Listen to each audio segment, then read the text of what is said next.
የሌለው ክርስትና እየተሰራ ነው። ተጠንቀቁ። መስቀል የሌለው ጩኸት ነው፣ ጭፈራ ነው፣ ልኑታ ነው፣ ምናምን ተረምሳለ ነው። ተሳሳትኩበት ቀን የለም። በአገልግሎት ዘመኔ እኔ ሁሌ ነው የሚሳሳት። ከእግዚአብሔር ከአባታችን ከጌታም ከኢየሱስ ክርስቶስ ጸጋና ሰላም ይብዛላችሁ። እንደምናላችሁ ዛሬም በድጋሚ ወደ እናንተ መጥቻለሁ። ቪዲዮን ለብዙዎች አድርሱ። በቀጥታ ወደ ቪዲዮ ሌላው መጥቶ እኛ ያልሰበክነውን ሌላ ኢየሱስ ቢሰብክላችሁ አይደለም ይላል። ወገኖቼ ልንገራችሁ አይደለ፣ ብዙ ጊዜ ሌላ ኢየሱስ ነው የምናመልከው። ብዙዎች የሚሰብኩልን መጥተው ትበልጣለህ፣ ትልቃለህ፣ ብዙዎች ከስር ይረገጣሉ፣ እንትን ትወርሳለህ፣ የመደዳ ያለውን እንትና የሰሩትን አንተ ትወርሳለህ ምናምን ብሎ ሲል ሰው ሃሌሉያ ምናምን የሚለው ሌላ ኢየሱስ ነው። እንደዚህ የሚል ኢየሱስ የለም። እንደዚህ የሚል ኢየሱስ ሌላ ኢየሱስ ነው ማናቀው። ያ ኢየሱስ የናዝሬቱ ኢየሱስ የኔ መድኃኒት ሲጀምር እንደዚህ አይነት መገለጥም አይሰጥም። ይሄ ድምፅ የተጨበረበረ ነው፣ ፌክ ኒውስ ነው። እንግዲህ ብዙዎች ገደልኩት፣ ወጋውት ልክ በጣም እኔ በሚያሳዝን ሁኔታ እኛ የሰው ጠላት የለንም። ባይዘው እግዚአብሔር ይህንን ሰው እንደዚህ አድርግልኝ። አንዳንድ እንግዲህ መልእክት ነን ብለው የሚያስቀምጡ እነዚህ ነቢያት በተለይ እንትና እንዲህ አርጋብሻለች፣ ከጎንሽ ያለ ሰው እንደዚህ አርጎብሻል፣ ጎረቤት እንዲህ ሆነዋል፣ ስለዚህ እንደዚህ ላድርገው፣ ለርገመው፣ ልላከበት፣ እንውጋ፣ ያንጠንቋይና ሳብደው፣ እንግደለው። እንዴ ወንጌል እኮ ሰው አይደለም። ወንጌል መራራት ነው። ወንጌል የሚጠፋውን ሰው በአይነ ቁራኛ መከታተል ነው እንዳይጠፋ። እንደዛ ነው።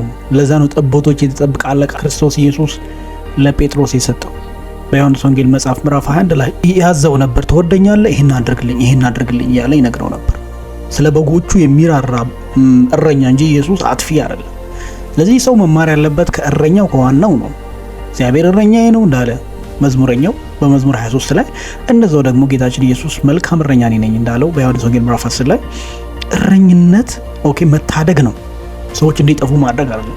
ያላመኑ ሰዎች እንዲጠፉ የእግዚአብሔር ፍቃድ አይደለም። እና ይሄ የሐሰት ትምህርት ውስጥ ውጡ። ይሄ ሌላኛው ኢየሱስ ነው፣ እኛ ማናቀው ኢየሱስ ነው፣ ባዕድ ኢየሱስ ነው፣ አጋንንት ነው ማለት ነው። ከእግዚአብሔር አይደለም። እንደዚህ አይነቱ አሁን ተኝታችሁ ነው የምትበሉ። አሜን። እስኩ ተኝቼ በላዋለሁ።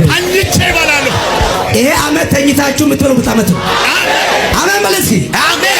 ተኝቼ በላለሁ እስኪ ሁላ ሌላውን ተውት እሺ፣ ምንም ይሁን ግን ቢያንስ መጽሐፍ ቅዱስን አታነቡ? ስንፍናችሁን የሚያጠነክርላችሁ ማይረባ ሞቲቬሽን ከምትሰሙ ምን አለ መጽሐፉን ብትጠልቁ። ሌላው ቢቀርና የምሳሌ መጽሐፍን አንብቡ። መጽሐፈ ምሳሌ ስለ ትጋት፣ ስንፍና እንዴት ድሃ እንደሚያረግ፣ ትጋት ደግሞ ሰውን እንዴት ባለጸጋ እንደሚያረግ ጠንቅቆ ይወራል። ኢቭን አንተ ሰነፍ ወደ ገብረ ጉንዳን ተመልከት እያለ ጉንዳን እንኳን በአቅማቸው እንዴት እንደሚተጉ፣ በክረምት የሰበሰቡት እንዴት ለበጋ እንደሚሆናቸው፣ እንዴት እንደሚተጉ፣ ወቅትን ጊዜን እንዴት እንደሚጠቀሙ መጽሐፈ መክብብና መጽሐፈ ምሳሌ ሰዎች ቢያነቡ መስራት መትጋት ሰዎችን ህይወት እንደሚቀይርና ስንፍና ለሰዎች ውድቀት እንደሆነ ይረዱ። ይሄ ሰውዬ ወይም ደግሞ እንደዚህ አይነት ነቢያቶች የሚያደርጓቸው አንድ ነገር ቢኖር ሰዎችን በጣም ሃይ በሆነ ወይ ሞቲቬሽን በማድረግና የልባቸውን መሻት በመንገር ተኝተህ ሀብታም ትሆናለህ፣ ይረዳሃል፣ ትሳካልሃል፣ ትበዘብዛለህ፣ ትሰፋለህ ምናምን እያሉ ሰዎችን ሲሰሙት ደስ የሚል ቃላት በመንገር መጨረሻ ላይ ምን ይሏቸዋል? እግዚአብሔር እንዲባርክ ያለህን ገንዘብ ስጥ። ከዛ ህዝቡ ደግሞ ኢሞሽናል ሆኖ ስሜታዊ ነው፣ ያለውን ንብረት ገንዘብ ሁሉ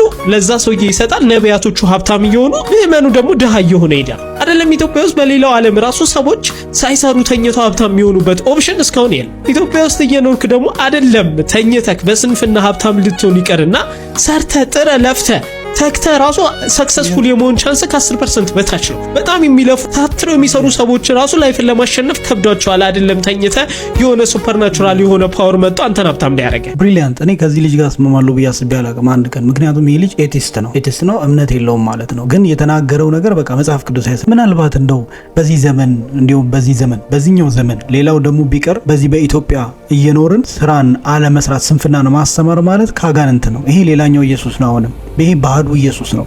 ስሩ ብሉ ነው ያለው እግዚአብሔር። ያልሰራ አይብላ ነው ያለው በቅዱስ መጽሐፍት። አንድም ትጀምር የወዝን ፍሬ ብላ ብሎ እኮ ነው የረገመው አዳምን አይደለ? እግዚአብሔር ባጠፋው በደል ምክንያት ተረግሟል። ስለዚህ ከውድቀት በኋላ መስራት አለብህ።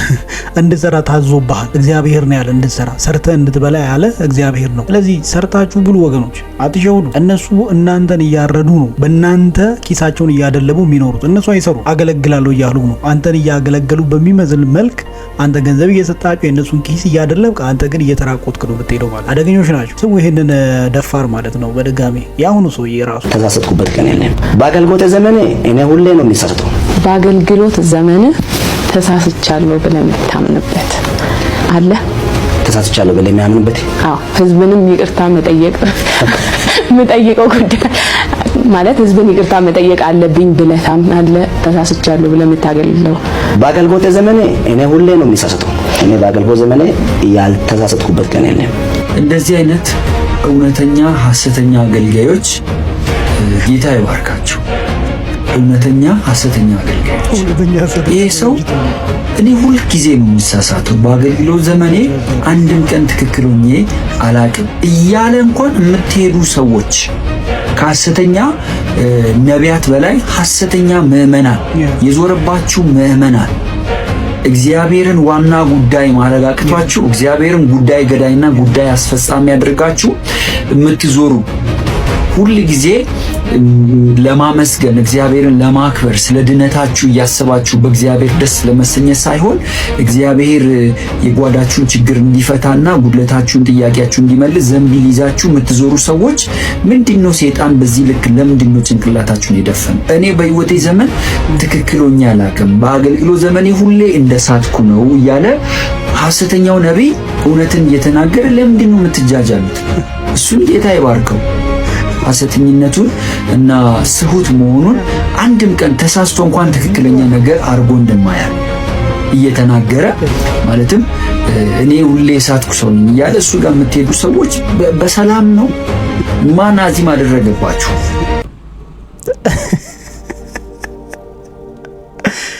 አንተ እግዚአብሔር ያናገራል የሚባለው እውነት ነው። ይኸውና እውነቱን ፍርጥ አድርጎ ተናገረ እኮ የእናንተ ነቢይ፣ ሐሰተኛው ነቢይ ማለት ነው። ሐሰተኛው ነቢይ እውነተኛ ሲሆን ሰው በንግግሩ ሁሌ ነው የምትሳሳተው። እውነት ነው፣ ሁሌ ነው የምትሳሳተው ብራዘር። አንድ ቀንም እውነቱን አታውቅም አንተ። ሲጀመር ጭሮ እውነቱን አያውቅም፣ እውነት ተናግሮ አያውቅም እና ሁሌ ነው የሚሳሳተው። ይህን ግልጽ ሆኖላችኋል። አሁን ሐሰተኛ ነቢይ በዚህ በአንደበታቸው እየተገለጡ ነው ያሉት። እስኪ ይህንን ሰውዬ እንመልከተው፣ ራሱን እውነተኛ ሐዋርያ አድርጎ ሌሎቹን ሲወቅስ ማለት ነው። ስሙት። እኔ የኢየሱስ ክርስቶስ ታላቅ ሐዋርያ ማርቆስ አረሩ ይባላለሁ። ነቢያት ወይም ሐሰተኛ ነቢይ እዩ ጩፋ፣ ሐሰተኛ ነቢይ እስራኤል ዳንሳ፣ ሐሰተኛ ነቢይ መስን በሹ፣ ሐሰተኛ ነቢይ ሱራፌል፣ ሐሰተኛ ነቢይ ዮናታን እና ሌሎቹም እንደ አሸን የፈሉ ሐሰተኞች ነቢያቶች የወንጌል እምነትና በቤተ ክርስቲያን ሽፋን አድርጎ የመሰረቱትን 666 የጥልቁ የሉሲፈር መንፈስ የጥልቁ የሉሲፈር የዲያብሎስ ተቋማት ጋር ለራስ ሲቆርሱ አያሳንሱ መሰለኝ ለኔና እሳቸውን እንግዲህ ታላቅ ሐዋርያ ካሉ በኋላ ሌሎቹን በሙሉ ሐሰተኛ ነቢያት ብቻም ሳይሆን የ666 ወኪሎች ብለዋቸዋል።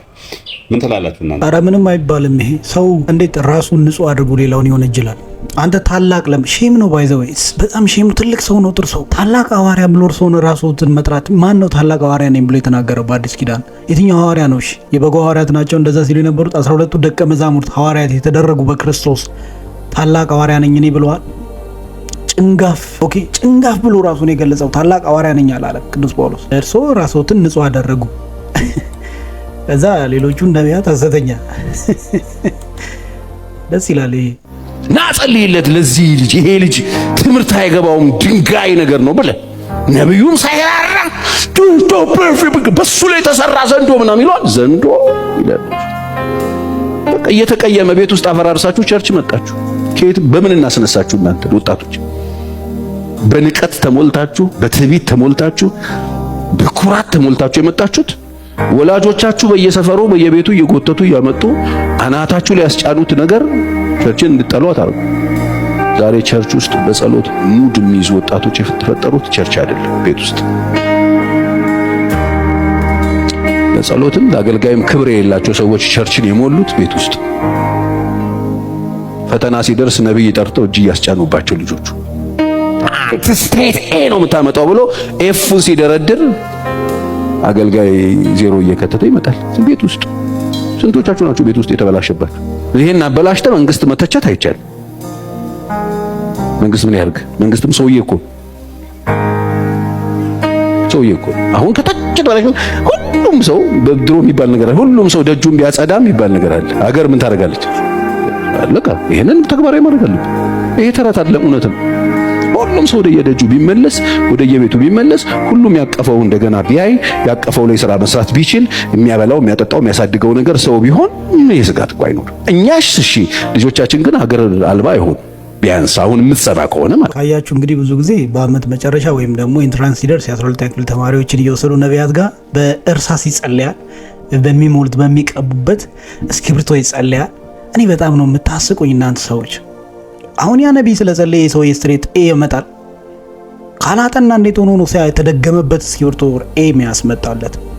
ሳያጠና ሳያነብ በጸሎት የሚመጣ ውጤት አለን። በጣም ክሬዚ ትውልድ እየፈጠርን ነው። ማያነብ ትውልድ እየፈጠርን ነው። በነቢያት ይሄ በመልእክት የሚመካ ትውልድ እየፈጠርን ነው። እንዳያነብ እንዳይሰራ እየተደረገ ነው ትውልድ። ኧረ በጣም ነው የምታሳዝኑኝ። እኔ ነቢያት ብላችሁ የምትሄዱ ሰዎች በራሳችሁ እስኪ ይሄኛው የኦሮምኛ ዘማሪው ዳዊት የሚባለው ዳዊት ግርማ ነው የምትሉት ሲጨፍር በጣም ብዙ ቪዲዮዎች ነበሩ። እኔ አንዱን ብቻ ነው የወሰድኩት። በቃ ቀጥታ ሃጫሉ ሁንዴሳ በሉት መድረክ ላይ ሲተውናቸው የነበሩት ትዋኔዎች፣ እዛም ላይ የተገኙ ተጋባዥ እንግዶች ተመሳሳይ አክሽን ነበር በቤተ ክርስቲያን ሲያደርጉ የነበሩትና ልዩ ጭፈራ ቤት ነው የመሰለው። ድምንትኑ ምኑ ይኸው ቤተ ክርስቲያን አሁን ወዴት እየሄደች እንዳለች በደንብ ይሄ ማሳያ ነው። ባለፈው አሳይቻቸዋለሁ። ተመልከቱት። ይሄ ጉድ ሉክ ተመልከቱልኝ። እንግዲህ ሉክ ጭሱ ምኑ ጭፈራው አክሽኑን ሁሉ ተመልከቱ። አለባበስ ሁሉ ይሄ ከስር የለበሰው ሁሉ ያጫለው ሁንዴሳ አለባበስ ነው። ተመልከቱ። ሉክ እንግዲህ መዝሙር ነው ይሄ አቀፈው። ይወላችሁ እንግዲህ አሁን ይሄ እየዘመረ ነው ማለት ነው። ሉክ እያመለኩ ነው። እያመለኩ መሆኑ ነው። እንግዲህ ተመልከቱ። እያመለኩ መሆኑ ነው። ሉክ ልክ አሁን ጭፈራ ቤት ኮንፈረንስ ላይ እንደ ማን ነው ምንድነው የሚባሉት ይሄ ምንድነው ኪራ እንትን ሲሉ ሲያዘጋጁ የሚያደርጉት አክሽን ነው። ተመልከቱ። ብዙ ዘማሪዎች አሉ። ዘማሪዎች ናቸው እንግዲህ እነዚህ። ለእግዚአብሔር እየዘመረ ነው ይሄ ሰውዬ። እግዚአብሔርን እያመለከ ነው የሚባለው ይሄ ሰውዬ። ክብርን ውዳሴን የሚፈልጉ ሰዎች አልፎ ተርፎ ይሄ መብራት ስታይሉ አክሽኑ ከየት እንደተወሰደ የሚያሳይ በግልጥ በዚህ በኋለኛው ዘመን በመጨረሻው ዘመን ሰው ተጠንቅቆ ሊኖር በሚገባበት ዘመን እንደፈለገ እንዲኖር የሚያደርጉ እንደዚህ አይነት ዘማሪዎች እየበዙ ነው ያሉት። እንደፈለገ እንዲኖር ማለት ነው። ትውልዱን እንደፈለገ እንዲኖር። እዚህ አሁን ላይ እዚህ ኮንሰርት ላይ አሁን ያልተጠራ ዘማሪ የለም። ተመሳሳይ አክሽን ነበር ይሰሩ የነበሩ። በዚሁ ሌላ ብዙ ማውራት ይቻላል። ብቻ እየሰለቸ ነው። አሁን ፕሮቴስታንቲዝም ወዴት እየሄደ እንዳለ ማየት በቂ ነው። በዚህ በጣም ነው የሚያሳዝነው ወገኖች። መስቀል የሌለው ክርስትና እየተሰራ ነው። ተጠንቀቁሽ። መስቀል የሌለው ክርስትና መስቀል የለውም። ጩኸት ነው፣ ጭፈራ ነው፣ ልኑታ ነው፣ ምናምን ነው፣ ተተሳለ ተረብሳለ ነው።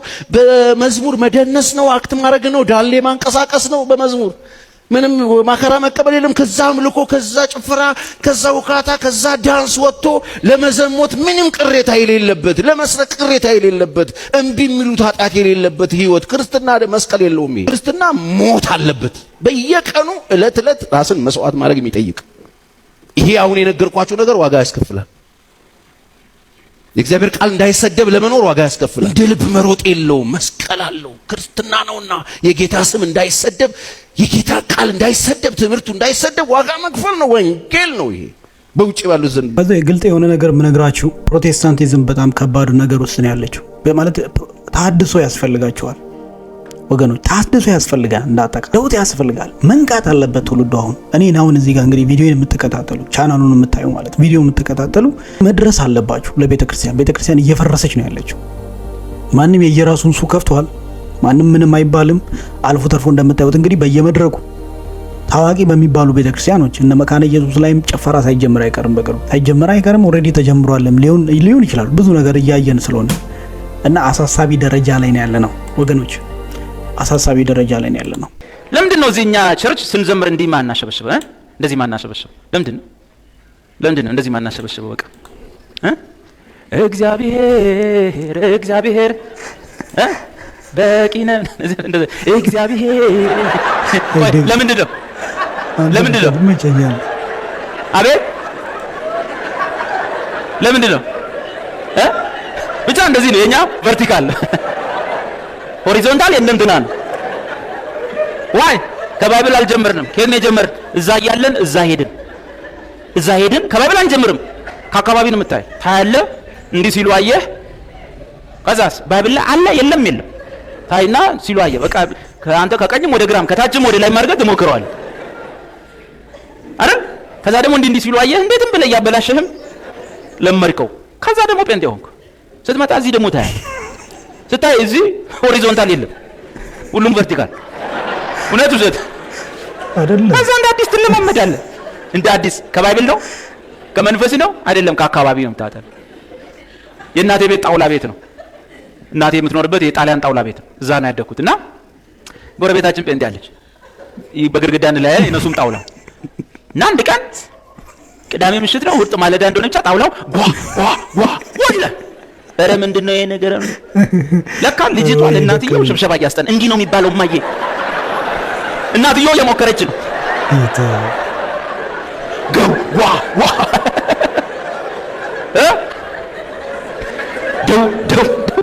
ትሬኒንግ ነው።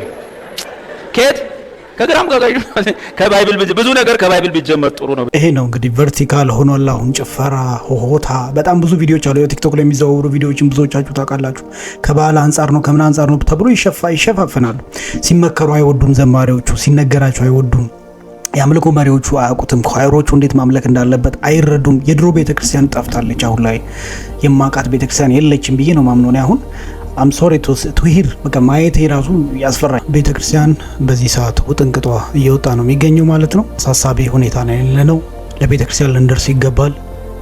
ትውልድን ማዳን ይኖርብናል ብዬ አምናለሁ። እስከዚህ መጥታችኋል። እንግዲህ እስከዚህ ከመጣችሁ ቪዲዮን ለብዙዎች እንዲደርስ ላይክ ማድረጋችሁን አትርሱ። ሼር አድርጉ፣ ብዙዎች ጋር እንዲደርስ ጓደኞቻችሁ ሼር ብታደርጉ ጥሩ ነው። ጌታችን ኢየሱስ ክርስቶስ ይመጣል። እሱን ላሳስባችሁ የምፈልገው የኔ እሱ ትልቁ እንትን እሱ ነው። ጌታ ኢየሱስ ስለሚመጣ ሁላችንም እንዘጋጅ።